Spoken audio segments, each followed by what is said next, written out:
Hi, my friends. Today I'm doing a book review on this book called Before the Heart Attacks by Robert Superko. He's a medical professional and such an amazing book. I really had a great time reading this book.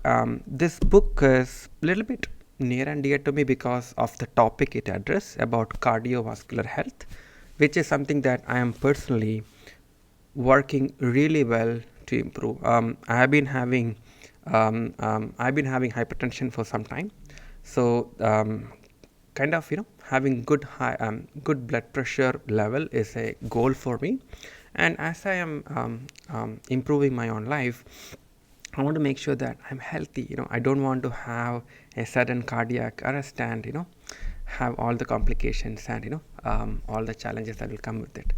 So that is something that is near and dear to me, and I really wanted to read this book and apply this. So this is not a book review of how great this book is, but it's more about what are the lessons I learned from this book and what am I going to implement it from, what am I going to take it and implement it that I'm personally going to look forward and implement, right? First is a diagnostic. So they do a quiz. So the author did a quiz. It's like a personal quiz to see what is your chance for a cardiac arrest. And one of the main concept of this book is, if you have a cardiac arrest, even though you have a perfect blood pressure and other normal biomarkers, there may be something that you are not aware of, right? So looking at your life, looking at your health in a holistic way, that exactly is what this book is about, but making it from a cardiovascular health perspective, right? So on that front, there is a quiz, and the quiz is, they basically would the author would basically ask you to answer a lot of questions.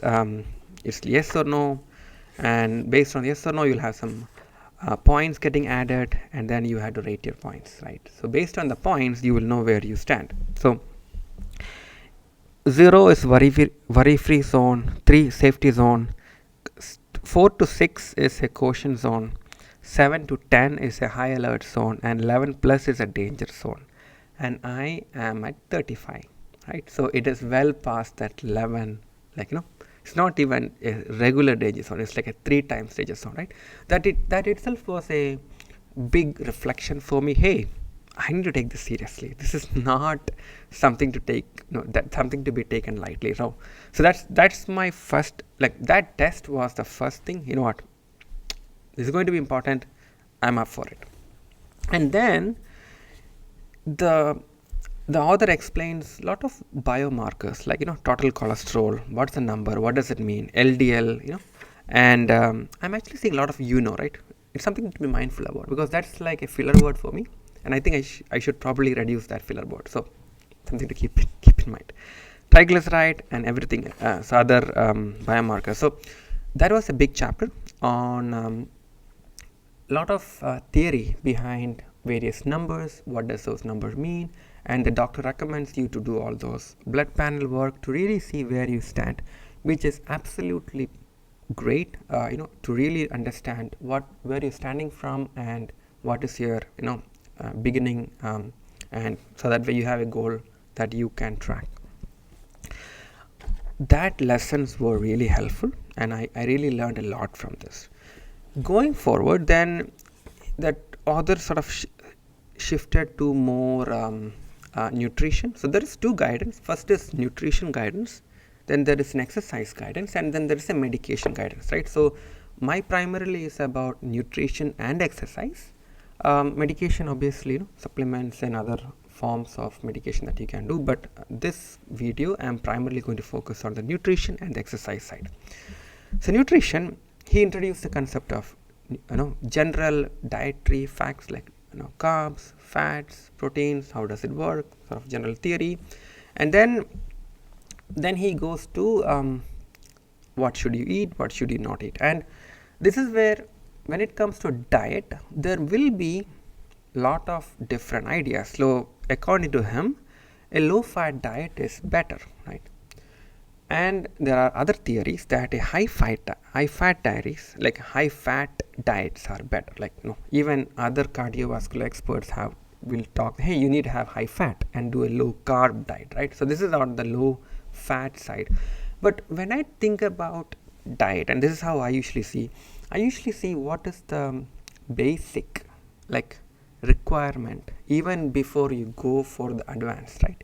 So basic would be control the sodium, right? So there is a section on how sodium impacts your blood pressure, right? There is no question that sodium impacts blood pressure. I have personally witnessed that, right? And that's one of the work that I'm working on, is to really cut down my sodium intake to see if that's going to impact or improve my blood pressure, right? So reducing sodium, cutting down on sugar, right? There is no diet book says you need to increase your sugar intake. There is no diet book that will say you should increase your processed fat. So we tend to fight, if that's the right word, on many of these theories on low fat diet, high fat diet, but you don't fight against those fundamentals, right? So whenever I'm looking at a nutrition perspective, I always look at fundamentals. What are the fundamentals that he or she is asking me to do?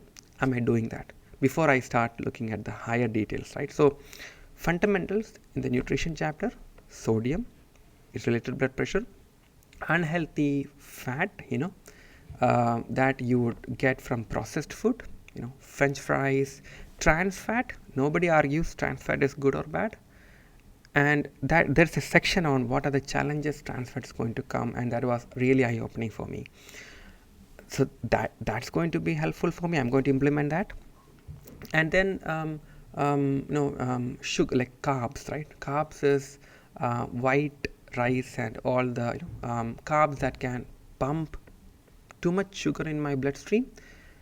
No doubt I'm going to cut that off, right? So I think I focused on those, but then he has his own approach of how low fat is good for you. Again, I don't recommend any diet to anybody unless you consult your medical professional, you consult your doctor. So I'm not going to say this diet is right, this diet is good, but I'm just saying what is my observation from this book. Obviously you can get hold of this book, you can read it. I'm just saying, I'm just explaining how I feel it, right? So fiber, right? So he talks about adding good fiber. Again, good things. Add more fiber, let me do it. Add more water, let me do it. So I don't argue with things that I don't agree. Like oils, he basically have some of the oil concept that I may disagree with, but that's totally okay. I'm not going to worry about it. But I can still stick with the good ones, right?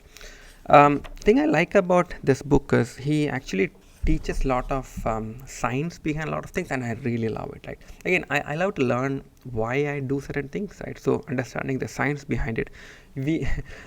We know a lot about our car than we know our body. It's a sad state of our affairs, but that's it, right? So how do we really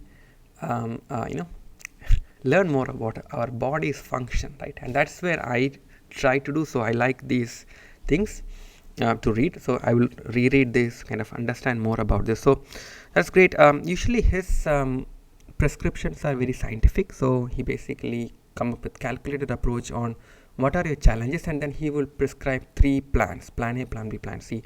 Even for nutrition and for exercise, there is plan A, plan B, plan C, right? So the idea is that you do plan A if you fit these requirements, you do plan B if you do these requirements, and plan C if you fit these requirements as well, right? So I really like that concept. Keeping a food record, nobody argued. Ta-da! Keeping a food log is good for you, right? So that's how I think, when I read a nutrition book, I see, what, I understand that's a fundamental. I'm not going to argue. Let me take it. That's a little bit complicated. I don't understand. That's fine. I can ask my doctor. I can ask other health professional. I can consult a dietitian. I can consult nutrition. I can have I can have a discussion. A perfect diet for you could be poison for somebody else. Bioindividuality comes into picture, right? So that's why there is no hard and fast rule. Every diet book I learned something. Because like we fight against diets, but it's not. It's all same philosophy. The author may come from different angle, but I take it. It's fine, right? So eat so there are a lot of ideas here, and I'll go to I like this idea which is slow down. It takes about 20 minutes for your stomach to send the message to your brain that it's well fed. The more you eat slowly, the less you will have consumed by the time you get full, which is amazing, right? You just eat slowly, right? And then wait 20 minutes after your first helping to determine that you're still hungry enough for second. And actually, that's a challenge because it needs self-discipline to implement that, right? So it's an amazing idea, but I tried it this week and I failed miserably because I am there and I want to go for second helping. But it's an amazing thought, right? Like you wait for 20 minutes second helping because you probably don't need the second helping. Your body is actually going to say to the brain that I'm full, right? So I have something to discuss actually. And then yeah, right, so although this details I'm not going too much. Avoiding saturated fat, I think from his perspective, avoiding saturated fat completely is a recommendation, which is fine. I know some of the experts who actually do not recommend fully going but cutting down, but again, there is, I don't argue with a doctor who is expert on medical heart field. Like I'm just a normal guy here, right? So I have cut down saturated fat really well. I think my lean meat have gone really down. My lean meat, which is the chicken, I'm really drastically going down. So I think I'm going down. I'm going for seafood more, and I think shrimp. He calls about the cholesterol, and cutting down on shrimp was recommended, and that was tough. I love shrimp. It's so yummy, right? Oh wow. So all right, I don't want to distract myself actually, right? So I often tell my patients, if you do nothing else, do these two things, which are eat red meat much less often and cut the portion size of all the meat you eat. A meat portion 3 ounces the size of a card of decks. Second is cut your added fat, the butter, migraines, the oils you add to the salad dressings and use in cooking. Basically, you are completely avoiding oils, which was interesting because I was thinking, yeah, that's true. I can actually get good healthy fat from avocado. I can actually get from nuts. I can get from seeds, right? So I don't need to consume the actual oil.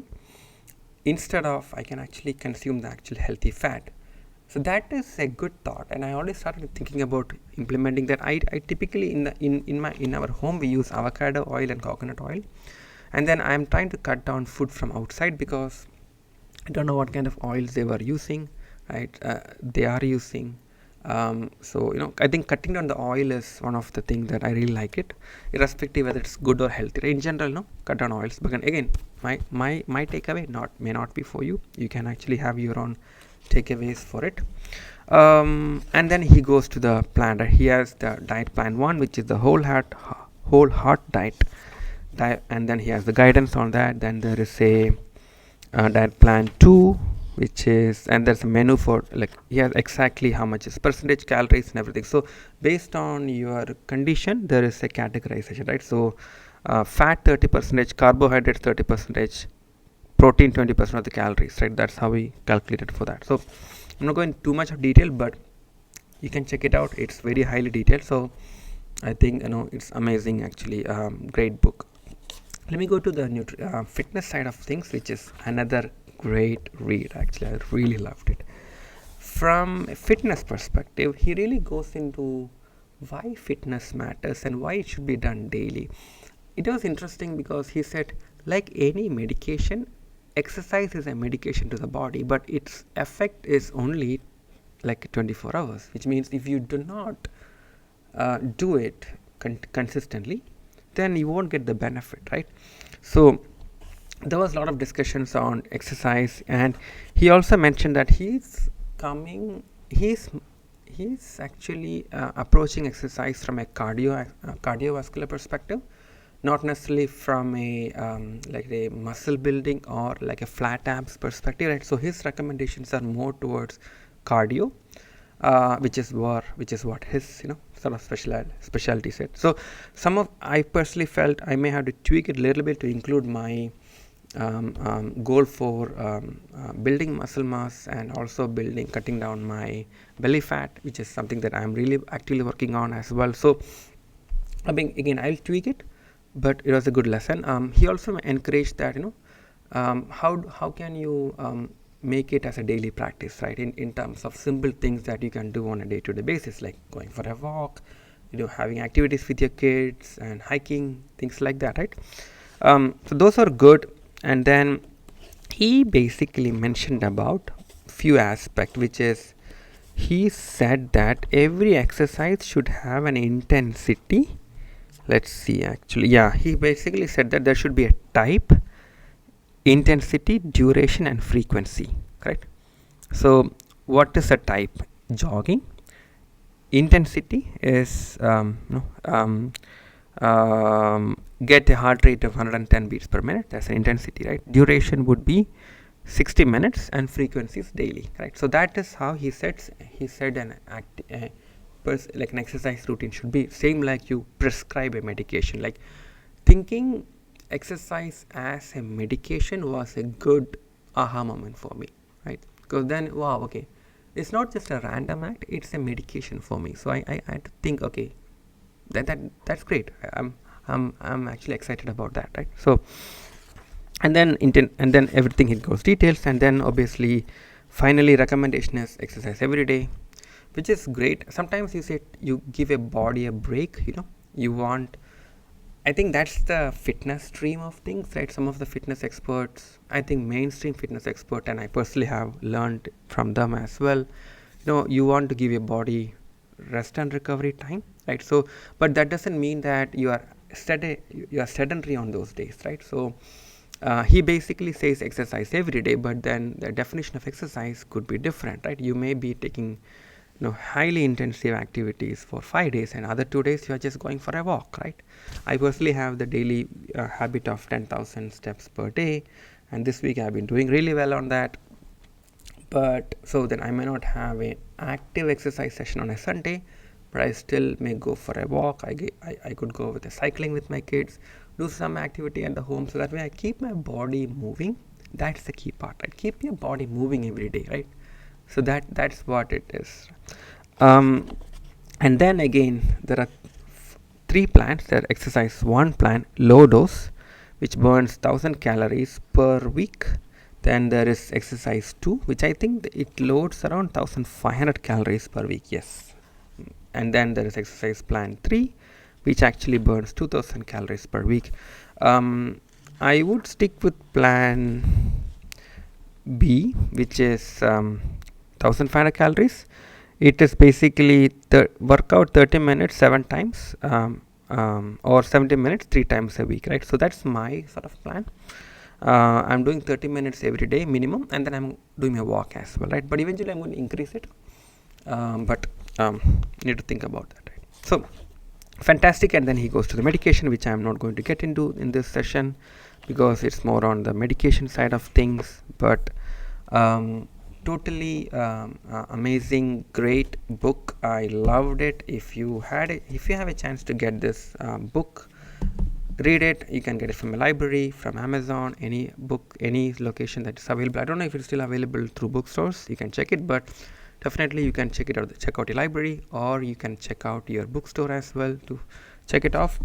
Overall, fantastic read. Again, books, it's not really about reading. Like, unless you're reading a fiction book, it's not really how great the book is, right? Now, what I'm going to implement that from the book is most critical point, right? So from this book, I already mentioned what I'm going to implement. So for me, a book is great when I got value out of it, not just the knowing perspective, but the doing aspect as well, right? So am I cutting down my oils? I'm cutting down my sugar. Am I controlling my insulin? Am I controlling my the food intake I'm doing? Am I getting the regular exercise that the author is referring to? That is how I know I'll get the value out of the book, and that's exactly what I would suggest to you as well. Is read the book, but then see what do you want to apply, where are you at your on your health journey, what do you want to improve, and then sort of apply it and see how you like it, and then iterate and improve, actually, right? So that's it. It was I hope you like it. If you like it, please consider subscribing to my channel, and if you want to learn more from me, please join my inner circle by going to suggesttinnercircle.com.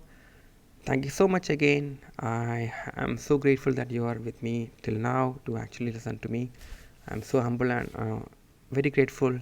Thank you so much. I'll speak to you again next week, or you can watch any of my other videos, so you can speak to me immediately. Else, I'll catch up next week. Have a fantastic rest of the day. Bye bye. Take care.